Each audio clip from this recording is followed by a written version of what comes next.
My name is Moran Pober. I'm the founder and CEO of Acquisitions.com. We're the largest community of M&A entrepreneurs, investors, and we've been involved in 100 plus deals in the last 3 years. And now we're also looking to invest in companies with our fund. Now, I want to do another try of me going through M&A books and just giving my comments. And today I'm going to take one of the most famous books about acquisitions, Barbarians at the Gates, in regards to the largest leverage buyout M&A transaction back then.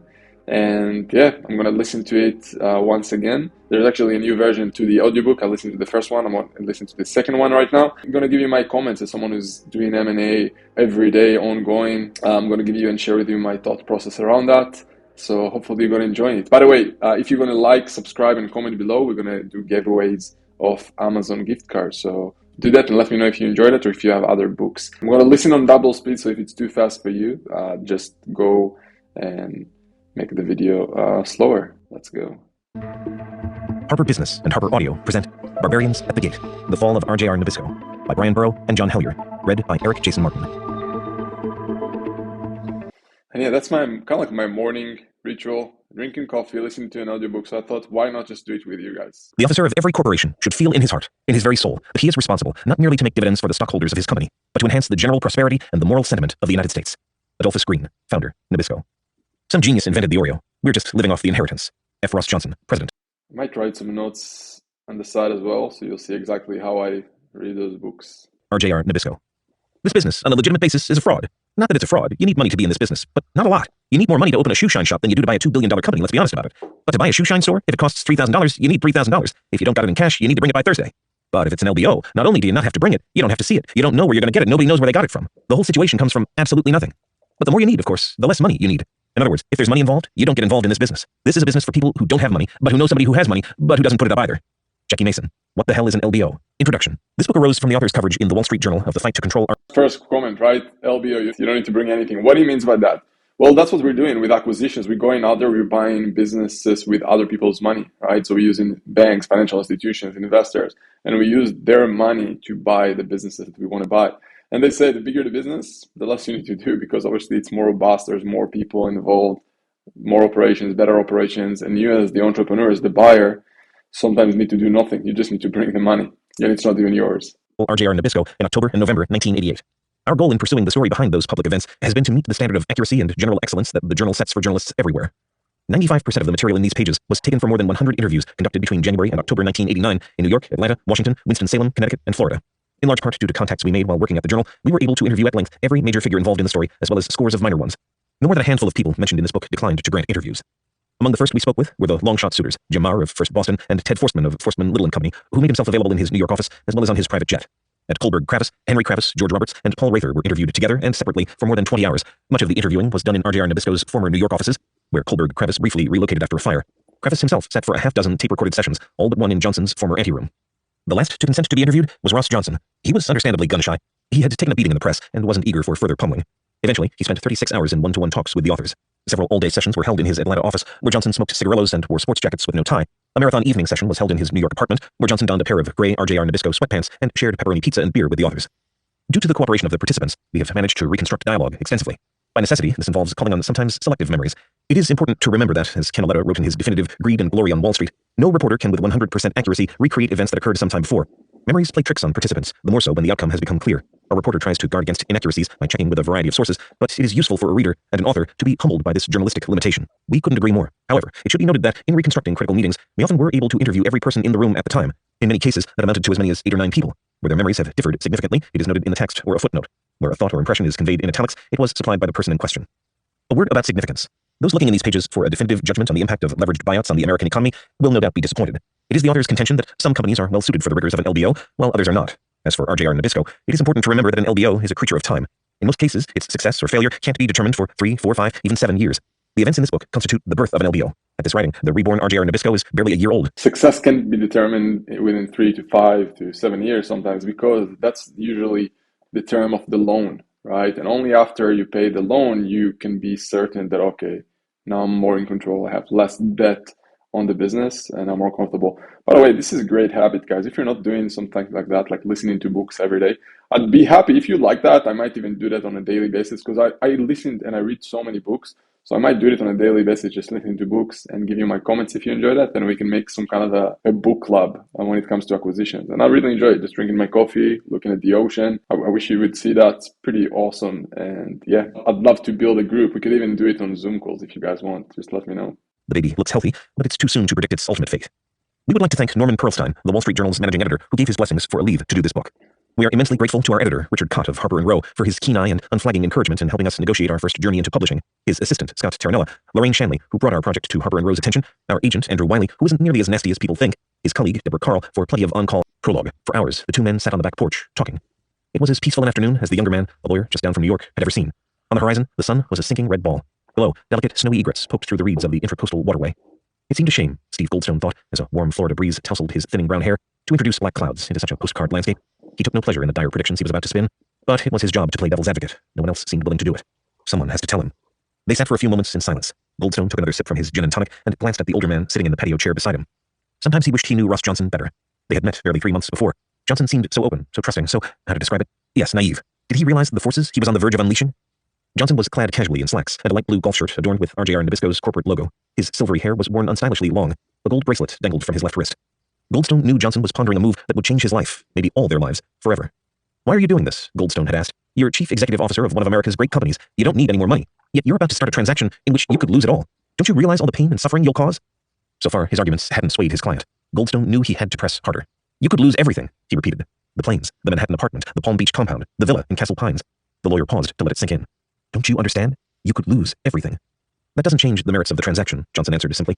This is really cool to hear that, right? The emotions of the people. So basically, they're talking about the CEO who's looking to buy his own business, doing the management buyout, basically. It's just awesome to hear that they're bringing all the feelings that he experienced back then. It doesn't change the basic situation.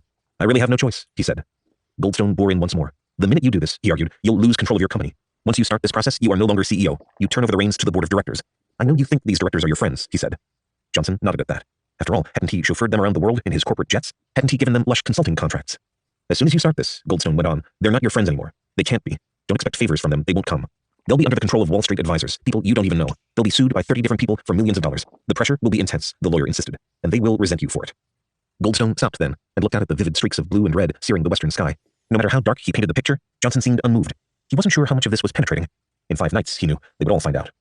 Later, as the two men boarded the Gulfstream jet north to Atlanta, Goldstone sensed Johnson had made up his mind. He looked hard at the president of RJR Nabisco, America's 19th largest industrial company, a man who held in his hands the fates of 140,000 employees, a man whose products, Oreos, Ritz crackers, Lifesavers, Winston and Salem cigarettes, filled every pantry in the country. He's so willing to look on the bright side, Goldstone worried, so trusting. God, he believes everyone is his best friend. And he's going to do it, the lawyer thought. He's really going to do it. The Atlanta air was cool and clear that October evening as the black Lincoln town cars began pulling up outside the Waverly Hotel. The Waverly anchored a green suburban office park of the type common in Sunbelt cities. Nearby was a multi-screen movie theater, an upscale shopping mall, the Galleria, with its array of fountains and wide inviting walkways, and a cluster of tall, gleaming office buildings.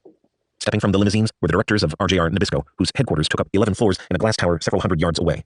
Each had been spirited to Atlanta in a familiar RJR Nabisco jet. Fascinating to hear it, isn't it? Like people who at the top of the mountain already when it comes to their financial results, but still out there playing the game, right? Because understanding that the chase is the reward. People are in that game because they just enjoy the game. It's not just to make more money. And you hear that. I mean, they had everything, private jets, limos, drivers, right? It's like why they're doing that, because they want to play the game, reach out their potential and figure out what that is for them. Through the hotel's atrium lobby, up a glass elevator, and into an upstairs meeting room they went. Inside, they stood in circles, drinks in hand, waiting anxiously for the evening's meeting to begin. The small talk was of their trips down, the World Series, and the presidential election, less than a month away. It was the night before the company's regular October board meeting, normally an occasion for the directors to dine informally with their chief executive, Ross Johnson, and get an update on corporate affairs delivered in Johnson's unique freewheeling style. But tonight, the atmosphere was markedly different. Johnson had called every director and urged him or her to attend the dinner, which wasn't usually mandatory. Only a few knew what loomed before them. The others could only guess. Some directors were introduced to Steve Goldstone and walked off with puzzled looks. What was an outsider doing here, wondered Albert Butler, a balding North Carolina patrician. Juanita Krebs, the former Secretary of Commerce, pulled aside Charles Hugel, the chairman of Combustion Engineering, who served as RJR Nabisco's titular chairman. What's Ross doing? She asked. What's going to happen? Hugel knew, but wouldn't say. Instead, he ducked out to tell the catering people to hurry along with dinner. They had a crowded agenda tonight. Through the milling directors, Johnson circulated, vodka and soda in hand, a broad smile and deep-throated laugh never far from his lips. A man who had survived his share of boardroom coups, Johnson prided himself on his ability to sway corporate directors. He was a master of disarming tense situations with the strategic joke, the well-thrown wisecrack, a veritable Pied Piper of the boardroom. He was always the same old breezy Ross, never taking himself or his business too seriously. Tonight, against the wishes of his new Wall Street partners, he was flying by the seat of his pants. Ed Horrigan hoped Johnson would be at the top of his form. Horrigan, head of RJR Nabisco's, never taking himself too seriously, right? Even as such a role of one of the largest companies in the world back then. I'd like to hear those nuances, right? Really, the characters, the personalities of those people. Understanding, hey, in the end of the day, none of us need to take ourselves too seriously. His largest unit, Reynolds Tobacco, had enthusiastically signed on with the plan Johnson would announce tonight. He was a squat, combative Irishman who brought to business the same hell-for-leather approach that led him to single-handedly storm a machine gun nest during the Korean War. Unlike Johnson, who never seemed to have a care in the world, Horrigan was tense. He had known and distrusted these directors for years before Johnson came on the scene. He had seen firsthand their little pooches. He knew Johnson thought he had won them over with fat consulting contracts and other favors, but Horrigan wasn't so sure. They might yet fire Johnson on the spot for his grand scheme. In the midst of Horrigan's reverie, a man walked into the room whom he didn't know. He was dressed in a suit straight out of Gentleman's Quarterly, every salt and pepper hair in place, gazing about, icily. Horrigan was reminded of the old westerns where a stranger strides through the saloon doors. A few minutes later, he was introduced to the man, a Wall Street lawyer named Peter Atkins. Atkins, Horrigan was told, was there to advise the board of its rights and duties. "Hello, Mr. Horrigan," Atkins said coolly as the two shook hands. Oh, God, Horrigan thought. Dinner was being cleared away from the long, T-shaped table when, at 8:30, Johnson rose to speak. He discussed some minor housekeeping matters, reminded members of the compensation committee that they would meet first thing tomorrow, and went over the agenda for the regular board session. "As you all know, we've got another item on the agenda tonight," Johnson said. "I think we'll turn to that now, and that's the future direction of the company." Taking puffs from one of the tiny cigarillos he loved, Johnson reviewed his 2-year tenure at RJR Nabisco's helm. Profits up 50%, sales up as well. The problem, as they all knew, was the stock, which had been sinking since a year before when it had peaked in the low 70s. Nothing they had tried since the stock market crash a year ago had gotten it back up. Even after the buyback that spring, here Johnson emitted a sharp descending whistle. It's a fascinating part of being a public company that doesn't matter if your revenue is growing, your profit is growing. Sometimes the stock price isn't growing with it, because in the end of the day, it depends on what the market decides that you're worth, right? And what's the overall trend of the market. It can be good for you or bad for you, but this is, they talk about it. It's bad for them at this point, and that's probably why they're even thinking about doing anything. Otherwise, if the stock was growing, everyone was happy, they probably wouldn't do anything. But again, very different game when you're a public company, because your stock price then is being determined every single moment. Whistle, a bomb falling. The stock had sagged back down into the 40s. Even after the tobacco industry escaped unscathed from its toughest legal challenge in years, it hadn't budged. Everyone in the room knew the story well, although none had ever seemed as concerned about it as Johnson. "It's plain as the nose on your face that this company is wildly undervalued," Johnson said. "We tried to put food and tobacco businesses together, and it hasn't worked. Diversification is not working. We are sitting on food assets that are worth 22, 25 times earnings, and we trade at 9 times earnings because we're still seen as a tobacco company. As a result, we have studied alternative ways of increasing shareholder values." Here, he paused. "The only way to recognize these values, I believe, is through a leveraged buyout." There was a crashing silence. Everyone in the room knew about leveraged buyouts, often called LBOs. In an LBO, a small group of senior executives, usually working with a Wall Street partner, proposes to buy its company from public shareholders using massive amounts of borrowed money. Critics of this procedure called it stealing the company from its owners and fretted that the growing mountain of corporate debt was hindering America's ability to compete abroad. Everyone knew LBOs meant deep cuts in research and every other imaginable budget, all sacrificed to pay off debt. Proponents insisted that companies forced to meet steep debt payments grew lean and mean. On one thing they all agreed: the executives who launched LBOs got filthy rich. "The wolf is not at the door," Johnson said. "No corporate raider was forcing him to do this. This is simply the option that I think is best for our shareholders. I believe it is a doable transaction, and it can be done at prices much higher than the present stock price. We're not far enough along this road to make firm conclusions or make a proposal at this point, though." Johnson stopped a moment and looked at each of the directors, mostly current and retired chief executives. Their median age was 65. They had given him a free hand running RJR Nabisco and hadn't objected when he wrenched it from its century-old North Carolina home and transformed it into a monument to nouveau riche excess. But they had struck down his predecessor for lesser transgressions than the one he was now committing. "I want you to understand one thing," Johnson continued. "You people will have to decide. If you think this isn't the answer, or there's a better idea, there will be no hard feelings. I just won't do it. There are other things I can do, and I'll do them. We'll sell food assets. We'll buy back some more of our stock. I have no problem walking right back upstairs, going to work on Plan B, and no hard feelings." Silence. Vernon Jordan, the civil rights leader come Washington lawyer, was the first to speak. "Look, Ross, if you go ahead with this thing, there's a real likelihood this company is going to be put in play. Somebody might come along and buy this company for more than you can pay. You might not win. I mean, who knows what could happen?" "That's my point, Vernon," Johnson said. "This company should be in play. It should be sold to the highest bidder. If somebody wants to offer $85 a share or more than we can pay, then we've all done an even better job for our shareholders. The management of this company is not dedicated to retaining its jobs at the expense of the shareholders." "What stage are you at?" asked John McNamara, the former chairman of Celanese. McNamara had been a thorn in Johnson's side for years. "In order to preserve the confidentiality here," Johnson said, "we really haven't gone very far with the banks. We haven't got a nickel. But if the board agrees with us on this proposal, we will move forward quickly." After a few moments, Juanita Krebs spoke. "It seems a shame that we're forced to take steps like these, breaking up companies like this," she said. "On other boards I've been on, there have been the same complaints about the stock languishing. The scenario elsewhere has been different. Managements look more to the future and beyond the immediate discounting of the stock. Why is it different here? Is it an issue of tobacco, with the decline in sales and the problems with the industry?" "Juanita, I hear a lot of CEOs complaining about their undervalued stock, but I don't see them doing anything about it," Johnson said. "This is something you can do about it. The other guys are afraid to do anything about it." It all sounded so sensible, so reasonable. No one could spin an explanation like Ross Johnson. But the directors might have asked a few more questions had they known of Johnson's plans for the company. Again, character of successful people, they're always thinking about initiatives to take in order to get to a better place. Of the favors he had doled out behind their backs, or of the unprecedented cut of the LBO's expected profits he had wrung from his hungry Wall Street partners at Shearson Lehman Hutton. But those and other matters would only come to light at the most inopportune moments for them all. Charlie Hugel scanned the room. No more questions seemed forthcoming. He suggested Johnson and Goldstone leave so the board could caucus. Who else here would be involved in the management group? He asked. Johnson ticked them off. Horrigan, Jim Welch, the Nabisco chairman, Harold Henderson, the general counsel, and an outside director and consultant, Andrew G.C. Sage II. Hugel suggested they leave too. When Johnson left, the directors took a quick break. Albert Butler came over to Hugel. Did you see that? He asked. Andy Sage is part of it. Hugel nodded. Ross wants us to double his consulting contract to $500,000, Butler said. It's on the agenda for the comp committee meeting, but I don't think we can do that now. No, said Hugel. They couldn't. He was uneasy. Johnson was his friend, but several events in the past 3 days had given him pause to reconsider the man he thought he knew so well. There was something here that just didn't feel right. Other directors headed for the men's room in silence. Each knew the enormity of the decision they confronted. As each of the titans of industry sidled up to the urinals, a voice echoed over a stall. We've got to find out if this is frivolous. Men nodded as they washed their... Not a bad position to be as a board of director in a large public company, huh? Making like $500,000 a year. That's in the 80s, right? $500,000 a year to be like in just quarterly meetings. Obviously, they have a lot of responsibilities, but I mean, still, not too bad. Their hands and returned to the boardroom. Inside, Hugel turned the floor over to Atkins, who walked the directors through their obligations under the law of Delaware, where RJR and Nabisco and so many large public corporations were chartered. When he finished, Hugel told the others how Johnson had phoned him in South Korea the week before and mentioned the LBO idea. Hugel didn't voice his private concerns or the curious offer Johnson had made him just 2 days earlier. As the directors caucused, Johnson paced an upstairs suite, passing the time with Horrigan and the others, including a Shearson team. He hadn't been waiting long before a message came that the board wanted to see him. Taking Goldstone with him, Johnson nervously returned to the boardroom. Ross, Hugel said, it's the strong sense of the board that we're prepared to let you go forward. The board's debate had in fact been anticlimactic. If Johnson had gone this far, they had no choice but to let him continue. If he was planning a serious bid for the company, under Delaware law, it was their fiduciary duty to allow shareholders to entertain it. But, Hugel continued, we want to make sure that the number you were thinking about is not frivolous. Well, you'll have... Still back then, writing companies in Delaware. It's in the US, one of the best places to register companies at, based on just in terms of their rules towards entrepreneurs, they're just much better. Rules, taxes, things like that. To define frivolous for me, Johnson said. The number has to be north of the highest price the company's stock has ever traded. Fine, I can do that. In that event, the board is prepared to have you proceed. If you wish to proceed, the board will have to issue a press release tomorrow morning. Peter, do you have a draft? Goldstone asked Atkins. Would you read it? Atkins did, and agreed to Goldstone's request that he and Johnson be allowed to take it upstairs to review it. The press release was a worrisome development, although one Goldstone had anticipated on learning Atkins had been brought along by Hugel. Lifting the veil of secrecy was ordinarily enough to kill a developing buyout in its cradle. Once disclosed, corporate raiders or other unwanted suitors were free to make a run at the company before management had a chance to prepare its own bid. Still, Johnson and his partners hadn't panicked when the prospect of an announcement was raised. RJR Nabisco was so big that no one in the world seemed likely to top their bid, and certainly not without a friendly management team to lead the way. Upstairs, Goldstone and Johnson searched for the team from Shearson Lehman. Tom Hill, the cool chief strategist, and Jack Nussbaum, his lawyer, had vanished from the suite. Goldstone raced downstairs and spotted the pair in the lobby, where they had returned from a short trip to RJR headquarters with their aides. Jack, Goldstone cried, where the fuck have you been? A press release was being prepared, Goldstone explained, and Johnson badly wanted to insert the price they were considering. Without a number, Johnson feared the stock would rise out of control, perhaps forcing his group to bid more than it wanted to.